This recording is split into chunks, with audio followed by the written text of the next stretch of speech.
Hey, so you know what's happening? Half term, it's coming up pretty shortly. It is 20 to 11.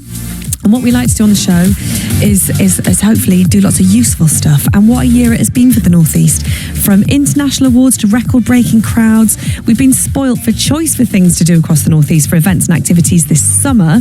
In fact, I think it's been the most successful summer in the city to date, with over 20,000 visitors to Newcastle. We've got the Dragon Boat Race, Quayside Carnival, the biggest restaurant week ever. NE1 been working really hard to put the city on the map. And Ben is here, Ben Whitfield from NE1, joining us to tell us a little bit more about it. Ben, lovely to see you. How are you doing? And you? Yeah, very good. Thank you. Very well. Marvellous. You must be incredibly proud of this year's success. It's fantastic. Yes. Yeah, do you know, it's great. It's great just reminding ourselves, all right, we have gone from September straight into Christmas mode. So to look back on the summer was really nice. Yeah, what a busy one. Amazing. And 2 award wins for Screen on the Green at Old Eldon Square. How did it feel to get international attention for that? Because and do you know that you're going up for those awards when you kind of come up with these ideas? Not necessarily when we came up with the idea, but in terms of applying for the award, we applied.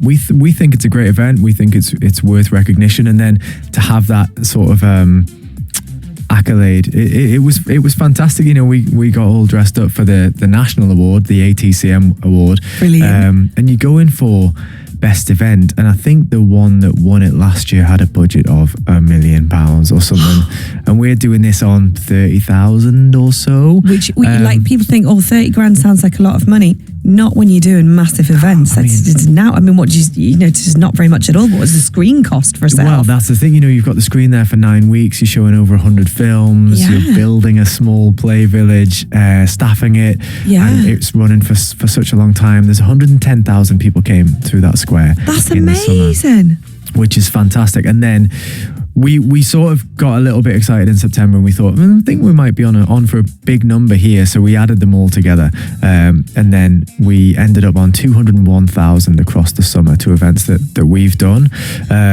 And just the growth in that has been phenomenal. Fantastic. And you know, we're an events team of 3. So is it literally just 3 of you that sort it all out? 3 of us on the event side. I suppose I'm being generous in it, including myself. There's 3 of the events team and myself.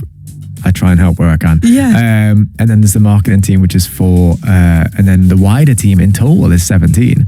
So it's not a huge organisation. And you must still be very good at organising your own lives as well. You've got that intrinsically within you. I think the life organisation needs some work at times. Well, maybe you're too busy organising our entertainment, probably, for your own life. Well, it's so much fun though as well. You know, so to get involved in planning those things. And do you hear? I mean, do the public, will they talk to you and say, "God, thanks for this. This was good"? Do you get recognition as well as from industry? Do you get it from people? They do, yeah. That is probably the most heartwarming thing, actually, if I'm honest. And from businesses, you know, surrounding businesses and businesses that benefit from the footfall that comes in. But when you see, especially over the summer, I suppose, people who come in every week, and it might be grandparents who look after kids on a certain day, or everyone coming in for the toddler takeover. We have nurseries coming to visit. That gives you a real understanding of what you're doing, and what it means to people. The worst part of last year, and we changed it this year, was having people turn up the day after it was all taken down with their kids. And I've got kids, and I sort of thought, I know how they'd feel if they turned up and it was gone. So we made a big song and dance this year about the final weekend. Yeah. But even that just shows sort of, you know, you can take it for granted, but now on the other side, you know what it takes to plan an event with your family. Yeah. You know, you see something online and you look and you read into it and you think, right, check the shared diary. Yeah. Plan it in, get everybody dressed, get everybody out, and then you arrive. You know, every one of those 110,000 people has made that decision to come and made to the that effort. area, and that means a lot. And you mentioned the businesses there. How important is it to hold events, to have things happening in the city, to draw people into the city for reasons other than just partying? You know? Yeah, absolutely. Yeah, it's huge, and I think that's the other thing about this summer in particular. There've been a few things that have happened, and it's continued with Mercury Awards last week. We think there have been over 600,000 people who've come to the city between Sam Fender in June and the Great North Run in September. Mm-hmm. And when you put that on top of the usual footfall, that's the additional that makes the difference. Yeah. You know, being able to bring in that number of people, as well as those who just, you know, visit the city for other reasons, that's really going to make a huge difference to businesses, because of the spend that they come with and what they do when they're in the city. So that's why it's so important. And I think the best part for me is we had everything from, you know, the family friendly stuff for toddlers. We have music events in stadiums, we have music events in fields, we have award ceremonies, we have sporting things. We're curating something for everyone. Yeah, that's the point. It's all inclusive. Exactly. Yeah. And this calendar that means if that one's not for you, then the next one might be. Absolutely. And you know, I hesitate to mention Christmas until November the 5th is over, but we've started having loads of conversations backstage here. Producer Claire is Mrs. Christmas. I mean, she's probably got everything wrapped already. We must secretly be married then, because I'm apparently Mr. Christmas. Are you? Oh, I love that. So obviously people are getting excited. It's nice, I think, in the darker months, you know, people are excited about Halloween, people are excited about firework night, and then it's nice to have that little bit of excitement. I think we need that. We do need it as humans. Absolutely. You need something to look forward to, and I think there'll be loads of good stuff happening. So tell us about what you've got planned for Christmas. Yeah, Newcastle's Christmas has been occupying my thoughts since January the 3rd. We've worked on it all year, and it's such a priority for us and for the City Council. And we're really hopeful that it will continue to grow as it did last year. So last year's markets were sort of 30% up year on year in terms of visitors.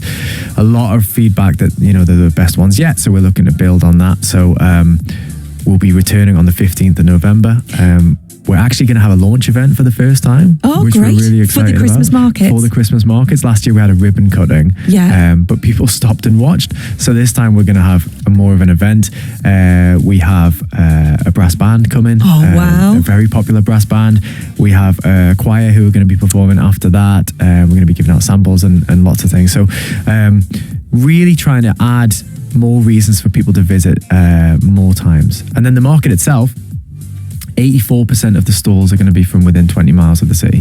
Fantastic. So there will be local jewellers, local, all sorts of good ideas. Because people don't want to. Not everybody wants to buy their Christmas presents from one giant shop with a massive warehouse that we all know. Yeah, absolutely. People want to put money in local people's pockets. I think that is important. That's one of the joys of the North East, is that people are very loyal.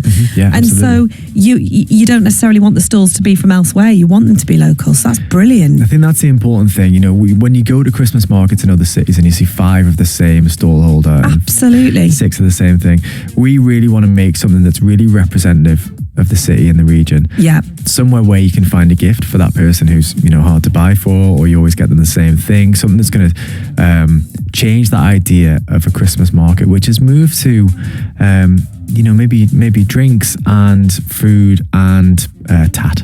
And I can't be doing with that. I think a lot of Christmas markets are a bit like that, and I just think now you need really good quality stalls that's gonna help local people. That's what we're trying to do. Yeah, that's Brilliant. What we're trying to do. So we're seeing it as a platform to sort of allow small businesses from within the region to be in the city centre for a time period, something different for people to see and do. You know, not the same old stuff sort of year after year. So that's why we've been spending so much time on it. Fantastic. Will we still be able to get an incredible hot chocolate? Yes, hopefully. In fact, it's in my diary, 29th of October, I'm going to taste test the hot chocolate, which is a very exciting time for me, because I'm a fan of hot chocolate. The BBC are always welcome to come and taste test anything they like. I think the Daily Mail will be on to that. Wasted money, Foster tests chocolate.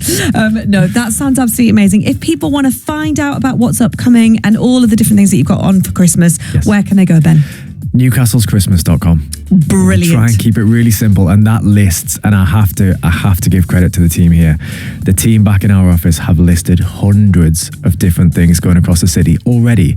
So if you want to find out where to have festive afternoon tea or breakfast with Santa, what the pantos are, which other performances there are, everything is on there, including the market traders that you can expect to find. And as of, I think, later today, if not tomorrow, New Year's Eve. Oh, super. You're not going to give us any more details than that yet? I can't.